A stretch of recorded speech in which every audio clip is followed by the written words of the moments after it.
Chapter 8. An Aggressive Altercation. The sun had just risen on a cold, clear fall morning when Kai entered the common room of Arden's tower to an unusual sight. Arden was standing over a large map spread out over the dining table. He had his eyes closed in concentration, and he held an intricate silver spinner top flat in the palm of his right hand. "Solara Anor?" Kai stated in slight confusion at the scene before him. "Solara Anor," Arden replied without opening his eyes. "There is breakfast on the bar." Kai walked over and grabbed a pastry and some tea before sinking into the armchair by the fire to observe. "What are you doing?" Kai asked. "Scrying," Arden replied. "Got an idea from one of the grimoires I read for a possible way to scry for the creation stones." Kai remembered reading about this in one of his books. Scrying was a way that a mage could locate objects and people using magic. "Have you had any luck?" Kai inquired. Arden's answer was to whisper to the silver spinner in his palm. The spinner began twirling quickly of its own volition. Arden set his palm down, letting the spinner go on the map. Kai watched in fascination as the top danced around the parchment. It never came to rest on any specific area, though, and finally halted in the middle of the map before tipping motionless on its side. Arden let out a long sigh. Apparently not," he replied. "Hell, it was a long shot anyway." As Arden muttered about what could have gone wrong, Kai was lost in thought.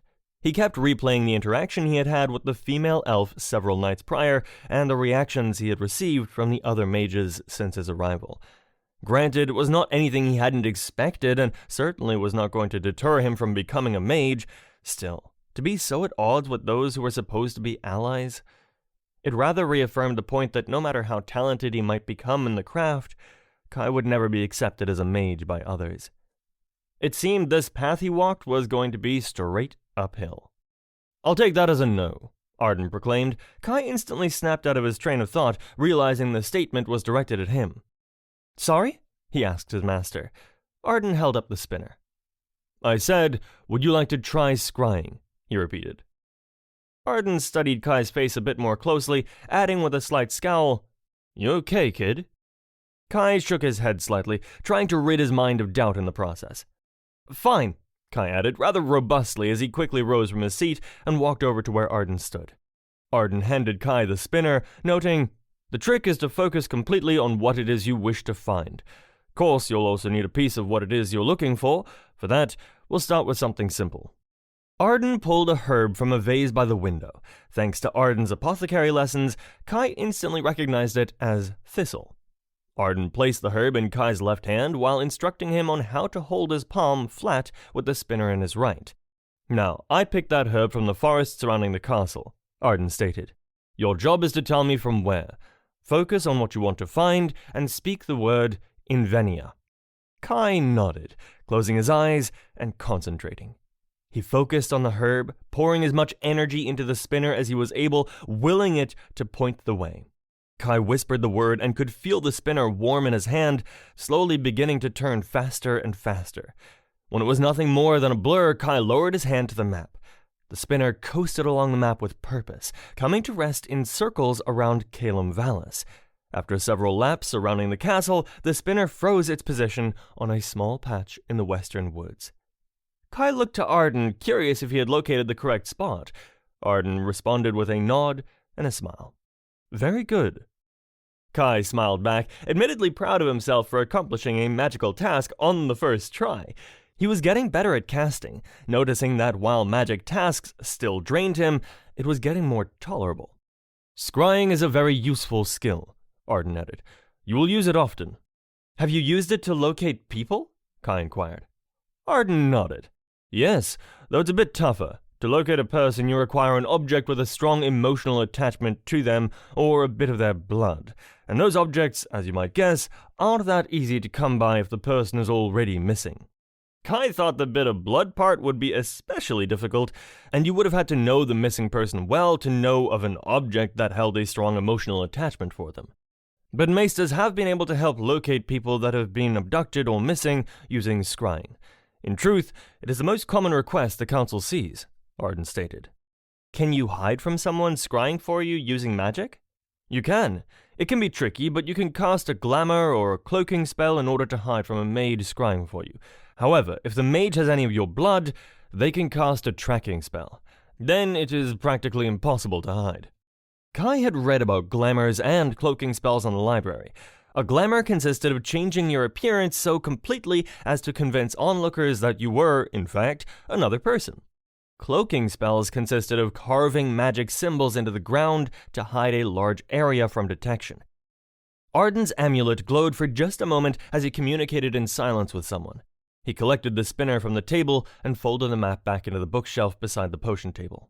He placed the grimoire on the dining table before looking to Kai. "Could you do me a favor and return that to the library, kid?" Arden motioned toward the book. "Maester Bamul has asked for my assistance with a curse." Kai inwardly cringed. He had to admit the library was not somewhere he wished to visit again so soon. Then again, he wasn't going to refuse to help Arden. So Kai plastered on a fake grin and replied, "Sure." Arden nodded as he headed out of the tower. "Thanks. See you at dinner."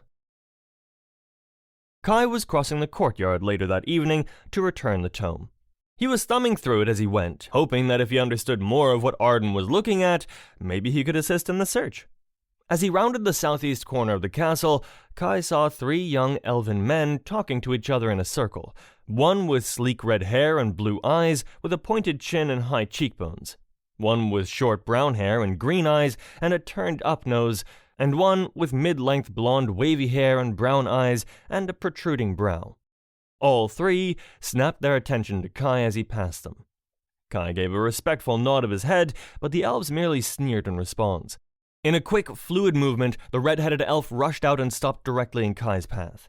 "Well, if it isn't the infamous human.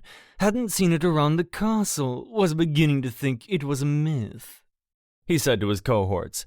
"Clearly, it has been hiding," added the blonde-haired elf, circling where Kai stood. "And with good reason, I should think." "It doesn't look like much," the brown-haired one answered. "To be able to stab a mage. I bet I could break its neck one-handed. Heard that humans bleed red. Will be interesting to see." Kai tried again to step around. The red-haired elf once again blocked his path, and the other 2 fell into place behind him. Kai's pulse quickened. He knew this was headed for a fight, one he was certain he would not fare well in. "What's your rush, human?" the redhead hissed. "Don't you know it's rude not to address those speaking to you?" "Yes, clearly offensive," the blonde one chided. The red-haired elf stepped closer, getting directly in Kai's face. Kai clenched his fists. He knew he was no match for 3 elven acolytes. He also knew if he showed fear or weakness, if he tried to run or tried to reason, they wouldn't hesitate to tear him apart. His survival as a mage was dependent on showing them, and all in Calum Vallis, that he was not afraid and could not be intimidated. "I think someone should teach him a lesson in manners," the red-haired one hissed. "Well, since you're clearly untutored in the subject, I guess that counts you out," Kai snapped back.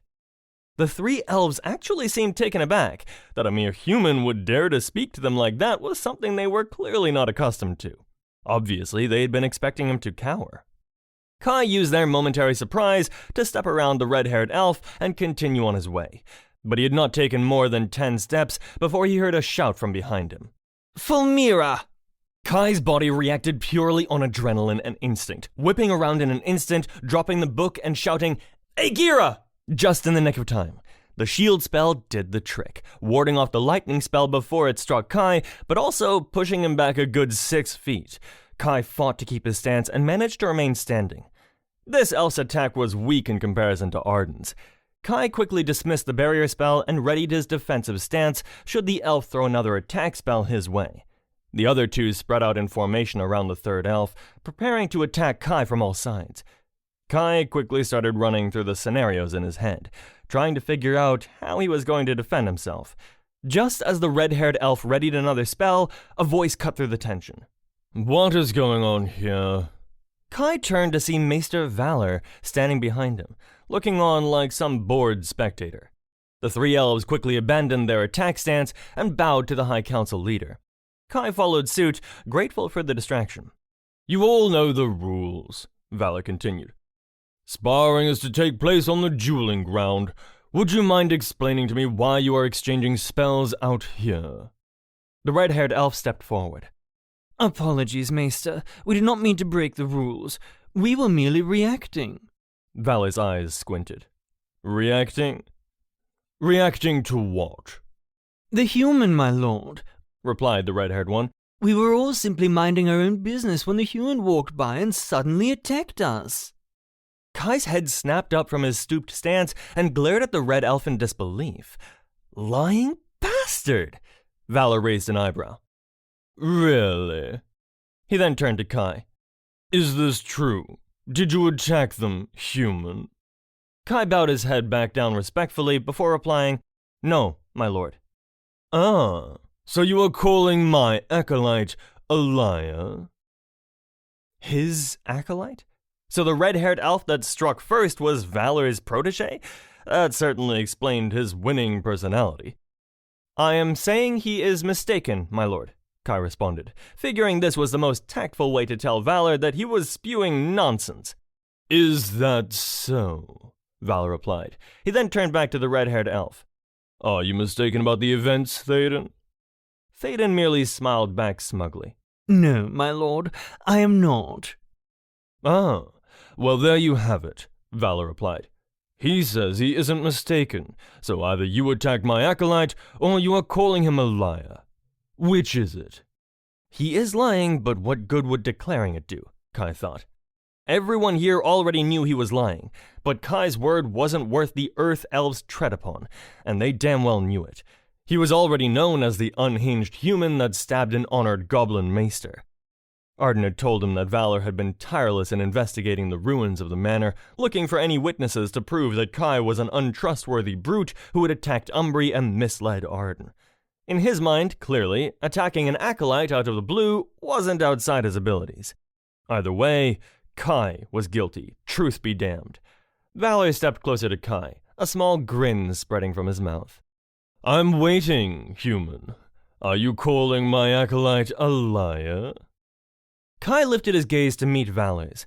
If this was how it was going to be with the rest of the council, if they were going to find any way to condemn him, he was done paying homage while they did it. Kai opened his mouth to respond when someone suddenly shouted, Well, if he isn't, then I certainly am! A voice called behind the group, causing all present to turn around. Kai noticed the familiar sight briskly walking toward them was the pretty female elf from the library. She was moving toward the group with purpose, her violet eyes fixed in a stern, disapproving expression. As soon as she reached the scene, she stepped between Kai and Valor, giving the maester a respectful bow. Pardon my intrusion, my lord, but I witnessed the entire event. Contrary to Théoden's version, I witnessed him attack the human first, while his back was turned, moreover.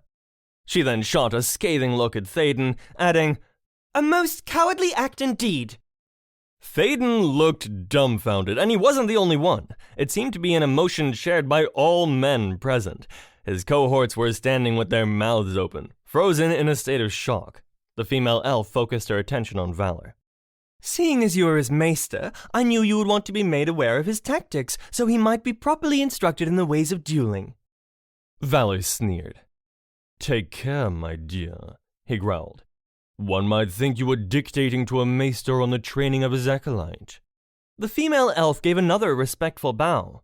Banish the thought, my lord. Valor held his head up to look down at the elf before hissing at Théoden and his cohorts to come along. The group grumpily departed, leaving the female elf and Kai alone. Kai was still shell-shocked, staring at her as though she had lost her mind. The female elf finally noticed his gaze. What? She inquired. Thank you, Kai replied, unaware of what else to say. He was grateful, albeit flabbergasted, for her assistance, the cause of which he could only assume was some form of temporary insanity? The female elf stood taller, shifting her posture. Your thanks is completely unnecessary, she replied. I simply spoke the truth. I would have been just as forthright had you been the guilty party. Kai nodded.